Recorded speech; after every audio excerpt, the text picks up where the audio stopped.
আসসালামু আলাইকুম বন্ধুরা, আজকে আমি নিয়ে আসলাম তোমাদের সামনে গজার রেসিপি।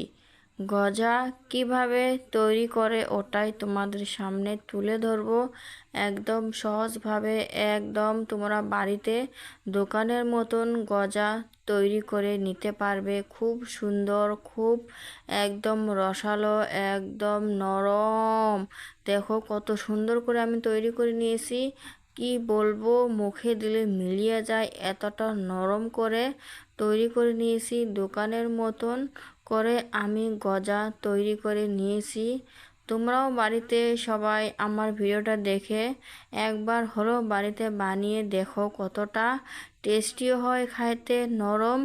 বাড়ির মধ্যে সব কিছু পরিষ্কার পরিচ্ছন্নভাবে তৈরি করা যায়। ওই জন্য বাড়িতেই বানিয়ে খেয়ে দেখো কতটা স্বাদ হয়। এই যে আমি আটা আগে মেখে নিয়েছি, আমি এটা আটা দিয়ে তৈরি করব। আটাটা মাখা দেখায়নি যেন ভিডিওটা বড় না হয়। ভালোভাবে আমি আটাটা ময়ম দিয়ে মেখে নিয়েছি। তোমরাও ভালোভাবে আটাটা ময়ম দিয়ে একদম বেশি একদম তেলতেলা করবে না, বেশি শক্ত করবে না, মিডিয়াম সাইজের খুব সুন্দর করে আটাটা ভালো করে মেখে নেবে। তোমরা চাইলেও ময়দা দিয়েও করতে পারো। তাহলে বন্ধুরা চলো দেখা যাক, আমি তোমাদের গজার রেসিপি তৈরি করে দেখিয়ে দেই। এই যে এখানে আমি একটা পাতিলে জল দিয়েছি, 3টা ছোটা এলাচ দিয়ে দিলাম। এখন এটা আমি শিরা তৈরি করে নিয়ে নিব। এই যে আমি চিনিটা দিয়ে দিলাম পরিমাণ মতন শিরার জন্য আগে। এখন আমি শিরাটা তৈরি করে নিয়ে তারপরে আমি গজাটা তৈরি করব। এখানে শিরাটাও আমার হয়ে যাবে, ওখানে আমার গজাটাও তৈরি হয়ে যাবে। এই যে এখন এটা আমি শিরাটা তৈরি করার জন্য গ্যাসটা চালিয়ে দিলাম। এখন এখানে শিরাটা তৈরি হোক, চলো দেখি। এই যে এখন আমি এটা রুটি করার পিঠের মধ্যে ভালো করে আমি কিভাবে করব, তোমরা প্লিজ কেউ কেটে কেটে দেখো না ভিডিওটা, তাহলে কিভাবে জানতে পারবে যে গজাটা কিভাবে নরম হয়, তুলতুলে হয়, কিসের জন্য নরম হয়, ওটাই তোমরা দেখতে থাকো। এই যে এইভাবে ভালো করা রুটির মতন করে বেলে নিবা, একদম পাতলা লাগবে না। এই যে একটু করে তেল ছিটিয়ে দিচ্ছি, এই দেখতে পারছো, এইভাবে ফির বেলে নিচ্ছি। তোমরা একদম যে গোল গোল করা লাগবে সেটা না, একটু করে তেল ছিটিয়ে দিচ্ছি। এই যে ফির আরেকটু ভাঁজ করে নিলাম, নিয়ে এইভাবে ভাঁজ করব, বেলে নিব, ফির ভাঁজ করব, বেলে নিব। এইভাবে করতেই থাকা লাগবে, তাহলে জিনিসটা ভালো হবে, নরম হবে।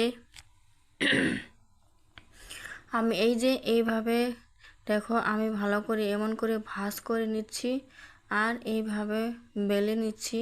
এইভাবে ভাঁজ করে নিতে হবে আর বেলে নিতে হবে।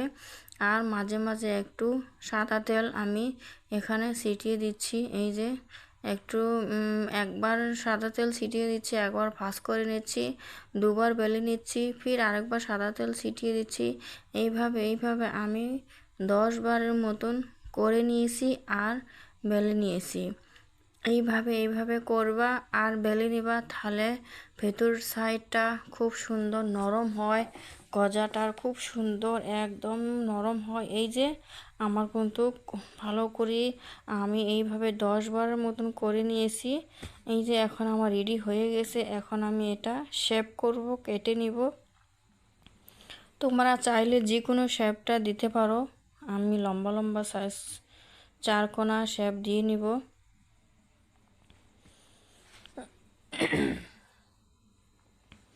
এই যে এখানে আমি লম্বা লম্বা 4 কোনা শেপটা দিয়ে দিচ্ছি, তোমরা দেখতে পারছো।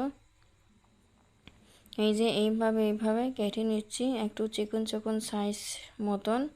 তোমরাও এইভাবে করে দেখো, চাইলে তোমরা অন্য ধরনের করে করতে পারো, ছোট বা আর একটু লম্বা। আমি যেটা করে নিছি এটাই পারফেক্ট, তোমরা চাইলে এইভাবে করতে পারো। আর সবাই ভিডিওটা ফুল ওয়াচ করো, দেখতে থাকো যে কত সুন্দর করে গজাটা তৈরি করে নেওয়া যায় বাড়ির মধ্যে পরিষ্কার পরিচ্ছন্নভাবে। আর বাজার থেকে কিনে খাইতে হবে না আমাদের, দোকানের মতো নরম করে আমি তৈরি করে তোমাদেরকে দেখিয়ে দেবে লিখছি এই ভিডিওর মধ্যে। তোমরা সবাই ফুল ভিডিও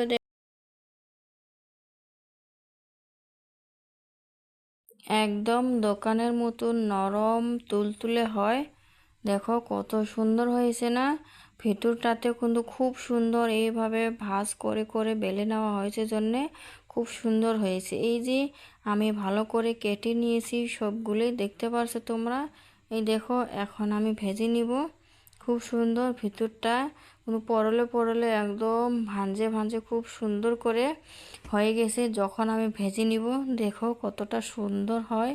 এই যে এখানে আমি তেল দিয়েছি, তেলটা একদম কিন্তু হাই লেভেলে দিয়ে ভেজে নিবে না, কোনো পুড়ে যাবে, ভিতরটা সিদ্ধ হবে না, তার জন্য একটু লাহে লাহে ভেজে নিবা।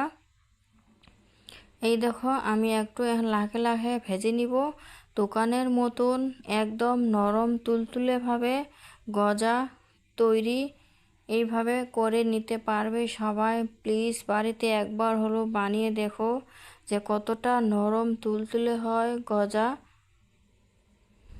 এই যে এইভাবে ভালো করে তেলের মধ্যে ভেজে নিবা তোমরা, কিন্তু একদম হাই লেভেলে দিয়ে ভাজবে না। এই যে দেখো আমার কিন্তু এগুলো ভেজে নেওয়া হয়ে গেছে। তোমরা এই যে দেখতে পাচ্ছ ভিতরটায় খুব সুন্দর করে একদম ফুলে ফুলে উঠে গেছে। এগুলো রসের মধ্যে দেওয়ার সঙ্গে সঙ্গেই খুব সুন্দর নরম হয়ে যাবে। একদম সহজভাবে গজা তৈরি করে তোমাদেরকে দেখিয়ে দিচ্ছি। এই যে সবগুলো আমাদের ভেজে নেওয়া হয়ে গেছে। আটার গজা কিন্তু আরও বেশি নরম হয়। তোমরা চাইলে আটার করতে পারো, ময়দার থেকে আটার গজাটা বেশি নরম তুলতুলে হয়। এই যে এখন আমি রসের মধ্যে ঢেলে দিচ্ছি। তোমরা চাইলে গরম বা ঠান্ডা যে কোনো রসটার মধ্যে ইউজ করতে পারো। আমি রসগুলোর মধ্যে একটু বাটির মধ্যে নিয়ে নিয়েছি। এখন সবগুলো রসগুলোর মধ্যে ভিজিয়ে রেখে দিব। ভালোভাবে ভিজে যাবে যখন, খুব সুন্দর কিছুক্ষণ 1 ঘন্টার মতন এটা ভালো করে ভিজিয়ে রেখে দিবে। দেখবা খুব সুন্দর নরম তুলতুলো হয়ে গেছে। আমি ভালো করে রেখে ভিজিয়ে নিচ্ছি। এই যে সবগুলো যেন রসের মধ্যে ভালো করে ভিজে যায়, নরম তুলতুলে যেন হয়ে যায়। দেখো কত সুন্দরভাবে আমি গজাটা তৈরি করে দেখিয়ে দিলাম তোমাদেরকে। তোমরা সবাই ফুল ফুটিয়ে দেখো, আর আমার মতন করে একবার হলেও গজাটা তৈরি করে নিয়ে দেখো। এই যে এগুলো দেখো খুব সুন্দর একদম আমার ভিজে গেছে, কিন্তু মুখে দিলে মিলিয়ে যায়, এতটা নরম হয়েছে, এতটা তুলতুলো হয়েছে। তোমাদেরকে দেখে বোঝা যাচ্ছে না কতটা নরম, কতটা তুলতুলো ভাব হয়েছে।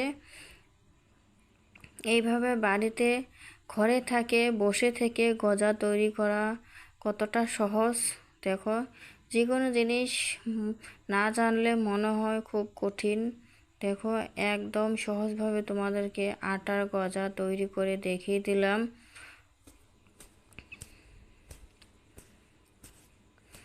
আর ফুল ভিডিও তোমরা দেখো।